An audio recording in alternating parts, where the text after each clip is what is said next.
Assalamualaikum warahmatullahi wabarakatuh. Bismillahirrahmanirrahim. Alhamdulillahirabbil alamin. Wassalatu wassalamu ala asyrafil anbiya'i wal mursalin sayyidina wa maulana Muhammadin wa ala alihi wa sahbihi ajma'in. Amma ba'd. Pemirsa Puton TV dimanapun Anda berada, yang berbahagia, selamat berjumpa kembali.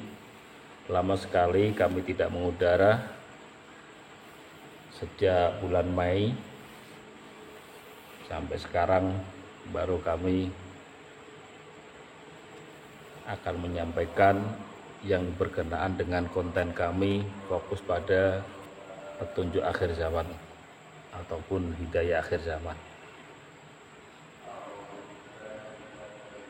Barangkali dari sebagian netizen sudah melihat dan mengamati apa yang kita sampaikan dari konten yang pertama sampai yang ke-16, yang pada intinya banyak kami sampaikan adalah sebab-sebab kerusakan umat dan tokoh agama dan juga para petinggi-petinggi negara atau yang lainnya. Yang sekarang lagi rame dan viral, bahkan menempati urutan yang pertama di YouTuber, yaitu tentang hal perdebatan yang sangat ramai antara Bani Wali Songo dengan Bani Alawi atau Ba'alawi, para habib yang ada di Nusantara ini. Mereka saling menunjukkan dan saling buka-bukaan untuk menunjukkan dirinya adalah keturunan Rasulullah Shallallahu Alaihi Wasallam. Kalau di apa yang saya sampaikan kemarin, bahwa zaman sekarang itu sama dengan zaman yang dialami oleh Rasulullah pada masa itu. Kalau dulu jahiliyah fil kufri, kebodohan di wilayah kekufuran, tapi sekarang adalah jahiliyah fisyirki. Dan sifat-sifat jahiliyah tidak jauh beda apa yang terjadi di masa Rasulullah SAW dengan masa sekarang yang ada di akhir zaman ini. Maka gejala-gejala yang terjadi atau kejadian-kejadian yang terjadi antara kedua belah pihak itu juga hampir sama seperti jahiliyah dulu. Yang sebenarnya sekarang sudah enggak waktunya. Dengan meriahnya agama Syiar ini enggak perlu dan tidak waktunya kita itu perdebatan tentang nasab. Kalau kita mau merujuk kepada Al-Quran yang sering dibacakan oleh saudara-saudara kita yang ada di surat Al-Hujurat ayat 13, barukan kita baca satu ayat. A'udzubillahi minasyaitonirrajim. Ya ayyuhan nas, inna khalaqnakum min dzakari wa untha wa ja'alnakum syu'uban wa qabail lita'arafu. Inna akramakum 'indallahi atqakum. Innallaha alimun khabir. Wahai manusia, sesungguhnya kujadikan kamu sekalian dari laki-laki dan perempuan, dan kujadikan kalian semua berbangsa-bangsa dan bersuku-suku.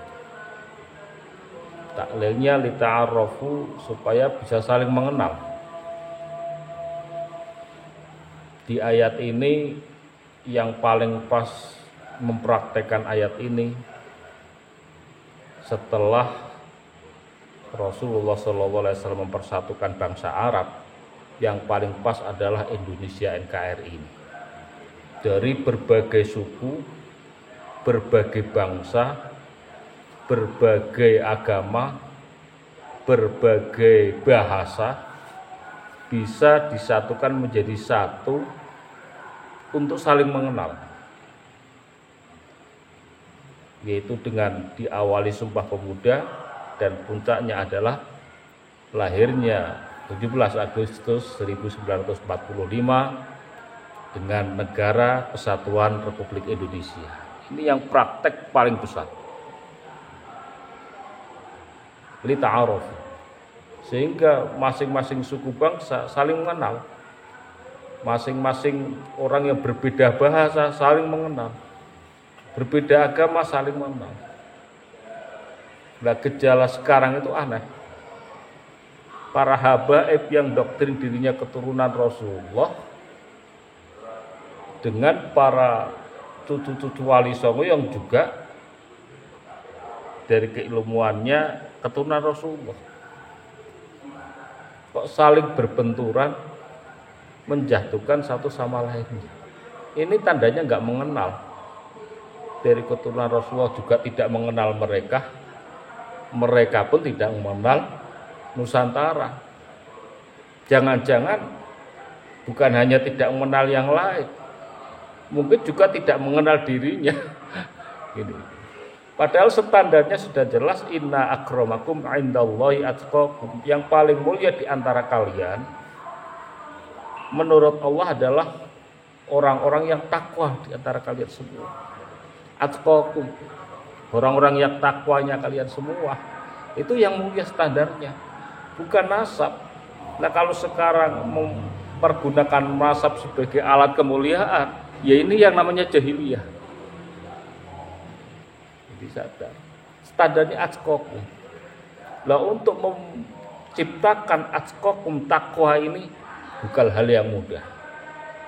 Makanya ada petunjuk akhir zaman, yang fungsi dari petunjuk akhir zaman ini adalah memberi pencerahan kepada sekalian bagaimana keluar dari problematika ini. Karena umat secara garis besar sudah pernah kita sampaikan berpecah-pecah menjadi 73 golongan. Itu garis besarnya. Semakin kesini bukan semakin utuh, semakin pecah. Semakin kita membuat sebuah perkumpulan, di situ rawan perpecahan lagi. Setelah perkumpulan rawan perpecahan lagi. Bahkan kalau cabang-cabangnya perpecahan bukan hanya puluhan, ribuan. Itu nanti di pihak Balawi juga pecah lagi, di pihak Wali Songo potensinya pecah lagi. Mari kita coba ditengok perpecahan ini dari segi Al-Quran, bahwa riwayat perpecahan manusia itu adalah tidak lain karena setelah mereka itu semua adalah tahu tentang keilmuan dan tahu tentang tanda-tanda yang telah disampaikan di dalam Al-Quran maupun yang lainnya. Mimba dimaja ajmul bayinat. Setelah ada bayinat, maka akan muncullah perpecahan. Apa penyebab perpecahan? Adalah bahyam bainahum, adalah kedengkian, munculnya kedengkian di antara mereka. Banyak ayat-ayat yang menunjukkan tentang bahyam bainahum. Orang ingkar kepada agama, tidak menerima Rasulullah sebagai nabi, penyakitnya apa? Ya bahyam bainahum. Tidak menerima kalau Rasulullah dikasih kelimpahan oleh Allah.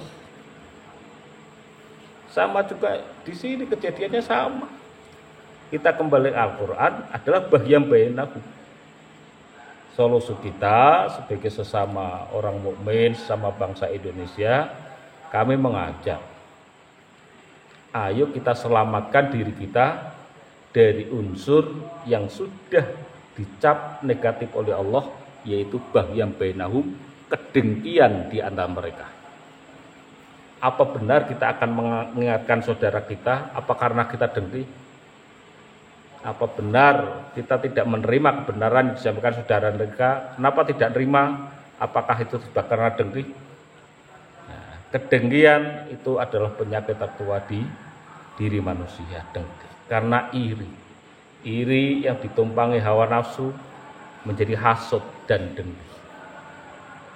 Makanya kalau salah satu dari kelompok kita mendapat kemuliaan kebaikan, pasti di sebelahnya ada kedengkian.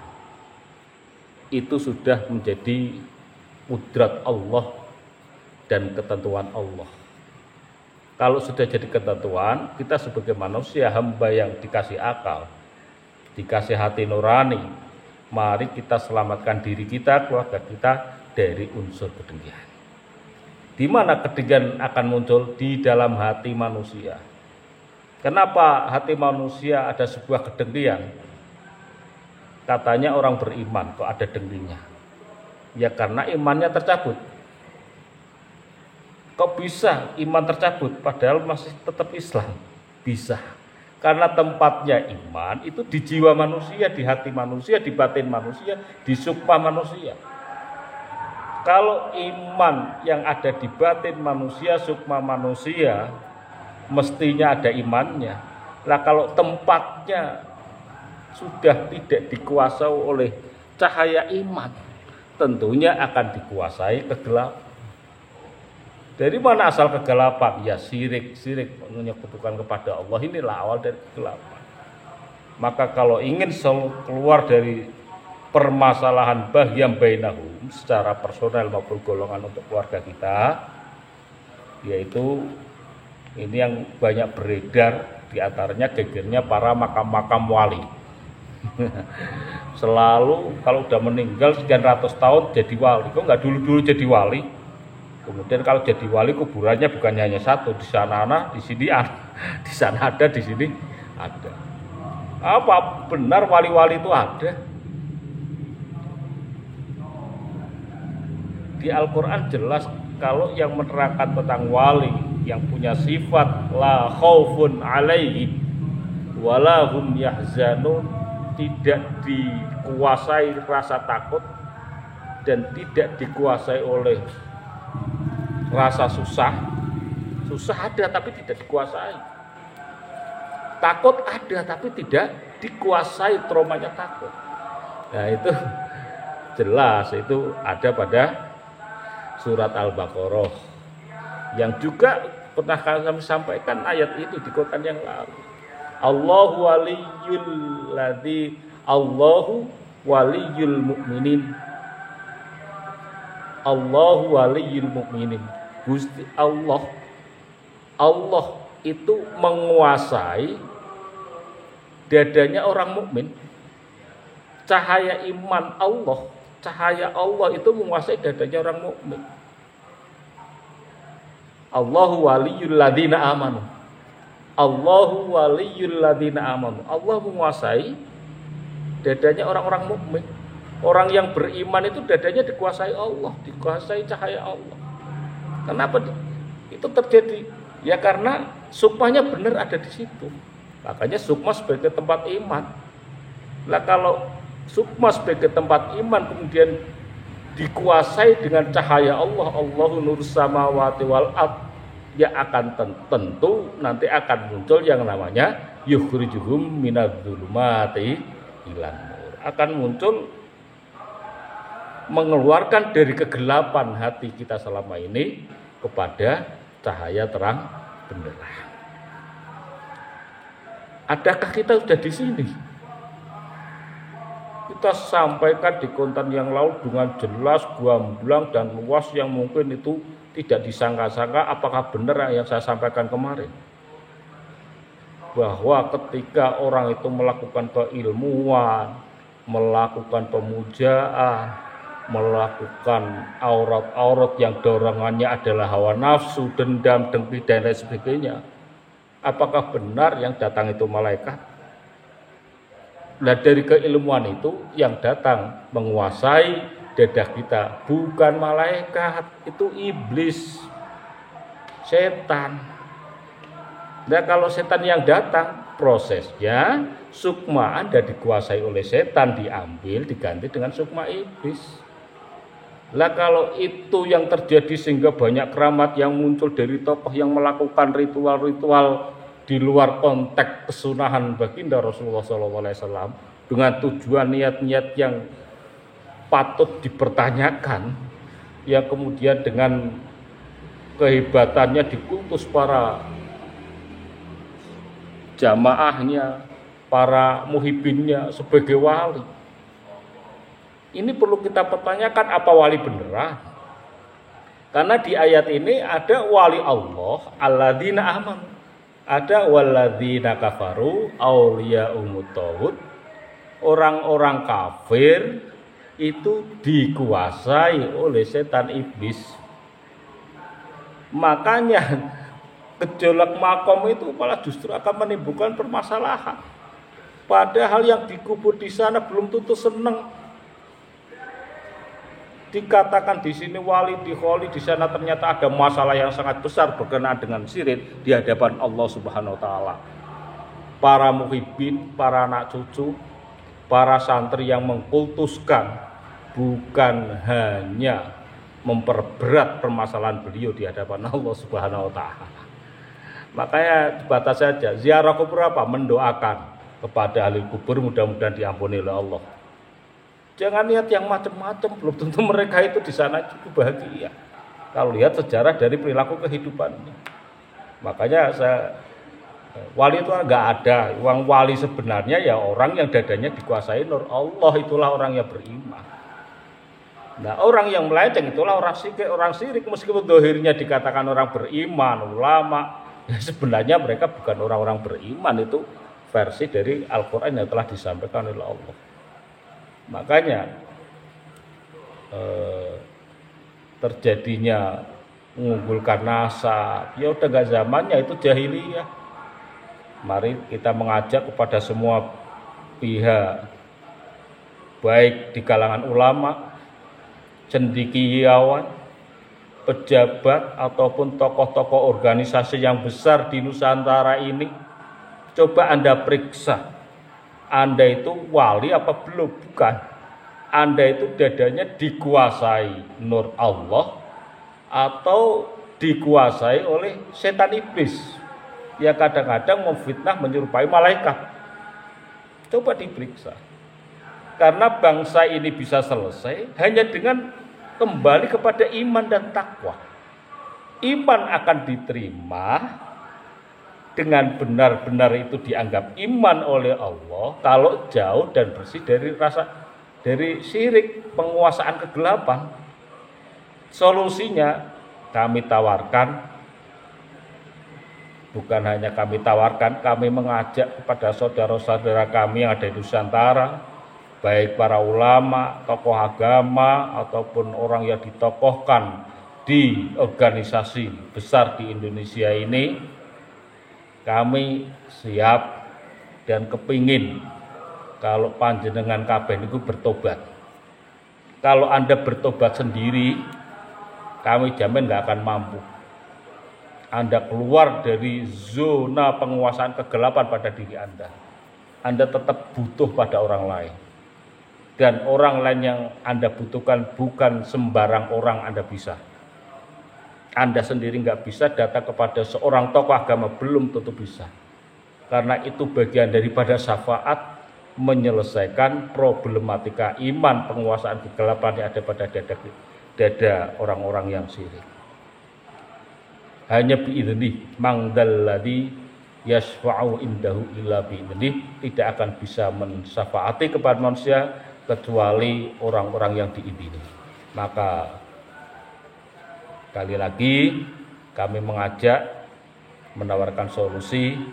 Mari kita berembuk keluar dari solusi keimanan ini, karena semua permasalahan baik antar agama maupun antar golongan, antar suku maupun antar bahasa, bebas dari sebuah perpecahan, kembali kepada menyatu kepada Al-Quran adalah dengan menyelesaikan problematika syirik, kembali menjadi orang yang beriman dengan iman yang benar sesuai yang dikehendaki oleh Allah Subhanahu wa taala. Demikian yang kami sampaikan. Terima kasih. Mohon maaf. Wallahul muwaffiq ila aqwamit thoriq. Assalamualaikum warahmatullahi wabarakatuh. Waalaikumsalam warahmatullahi wabarakatuh.